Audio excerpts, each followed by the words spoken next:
Bonjour, dans cette vidéo, on va voir ensemble comment s'articule le cahier journal et les séquences. Par exemple, sur mon cahier journal, je veux ajouter une séance dans mon créneau de français. Pour ça, rien de plus simple, je clique sur le petit plus en haut à droite de mon encadré de matière et j'ai deux solutions qui s'offrent à moi. Première solution, ajouter une séance existante. Deuxième solution, ajouter une séance vierge. Les séances vierges, on en a déjà parlé dans une autre vidéo que je vous laisse aller voir si ça vous intéresse. Ici, on va se concentrer sur les séances existantes. L'idée est très simple, pouvoir réutiliser dans le cahier journal toutes les séances que j'ai préparées en amont dans mes séquences. Si je clique dessus, une fenêtre apparaît avec l'intégralité des séquences que j'ai déjà préparées en français pour mes CM1, CM2.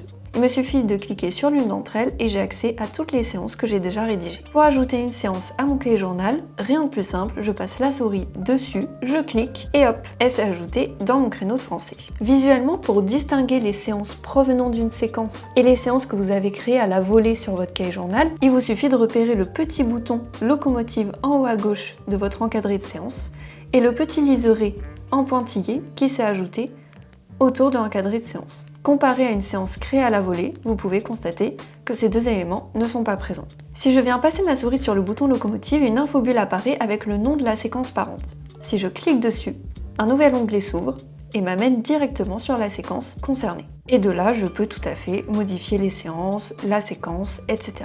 Ici, nous sommes dans l'onglet séquence de Maximum. Mais comme vous pouvez le constater, il n'y a qu'une séquence sur cette page. C'est normal, c'est parce qu'elle a été filtrée dans la barre de recherche ici. Donc pour revenir à la liste de toutes vos séquences, il vous suffit de cliquer sur la petite croix juste ici. Maintenant, si on revient sur le cahier journal, finalement, la séance qui provient de ma séquence, je vais enlever toute cette partie. Vous pouvez observer qu'un bouton synchronisé est venu s'ajouter dans mon encadré de séance. Quand je passe ma souris dessus, une infobulle m'indique que la version du cahier journal est différente de la version de la séquence. Vous n'êtes pas obligé de vous occuper de ce bouton, mais si vous cliquez dessus, une fenêtre va apparaître avec les deux versions de cette séance. La version du cahier journal à gauche et la version de la séquence parente à droite. On peut observer que la partie que j'ai enlevée sur le cahier journal figure bien sur ma séquence parente. Ici, j'ai la possibilité de venir remplacer le contenu de ma séquence parente par le contenu de mon cahier journal. Et inversement.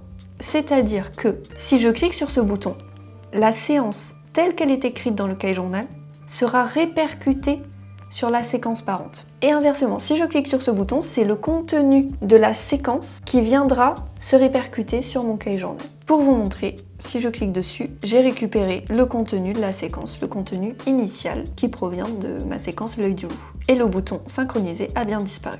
Maintenant, une deuxième fonctionnalité qui est intéressante pour mettre en avant le lien entre cahier journal et séquence, c'est la possibilité, depuis une séance créée à la volée sur mon cahier journal, de l'ajouter à une séquence existante. Vous cliquez sur les trois petits points en haut à droite de votre encadré de séance, vous cliquez sur ajouter à une séquence existante et vous allez retourner sur la liste de toutes les séquences que vous avez créées en français CM2 qu'on a vu tout à l'heure. Ensuite, il ne vous reste plus qu'à cliquer sur ajouter à la séquence sur la séquence qui est pertinente. Lorsque je clique dessus, on peut bien observer que le bouton locomotive est apparu avec le petit liseré en pointillé autour de ma séance. Enfin, troisième et dernière fonctionnalité qui permet de faire dialoguer le cahier journal et les séquences, c'est la possibilité de créer une séquence à partir d'une séance du cahier journal. Par exemple, ma séance numéro 2, moi elle n'est pas très intéressante pour l'instant, mais je peux décider que ma séance numéro 2 donnera lieu à une séquence. Ici, créer une séquence à partir de cette séance, séquence 2, écriture, tac, tac, français CM1, créer la séquence, toujours pareil, locomotive,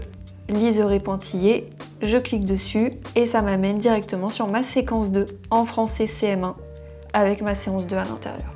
Voilà, on a fait le tour de tous les liens entre cahier journal et séquence. Cette interconnexion est essentielle dans le fonctionnement de Maximum. J'espère que ça a été assez clair pour vous. Néanmoins, si vous souhaitez être accompagné dans votre prise en main de Maximum, sachez qu'on organise des formations gratuites en visioconférence qui durent environ 1 heure, qui sont ouvertes à tous. Pour vous y inscrire, rien de plus simple, vous vous rendez sur le site internet de Maximum et dans le petit bandeau jaune en haut de la page, vous cliquez sur Je prends ma place et vous vous inscrivez sur le jour qui vous convient. Vous pouvez également nous envoyer un message directement si c'est plus simple pour vous. Pour cela, depuis le site internet, ça se passe dans la petite bulle en bas à gauche de la page. Vous cliquez dessus et vous pouvez nous envoyer un message, on vous répondra le plus vite possible. Sur le logiciel Maximum, lorsque vous avez créé un compte, ça se passe dans l'onglet Aide avec le petit point d'interrogation rouge en bas à gauche. Vous cliquez dessus et vous pouvez nous contacter directement.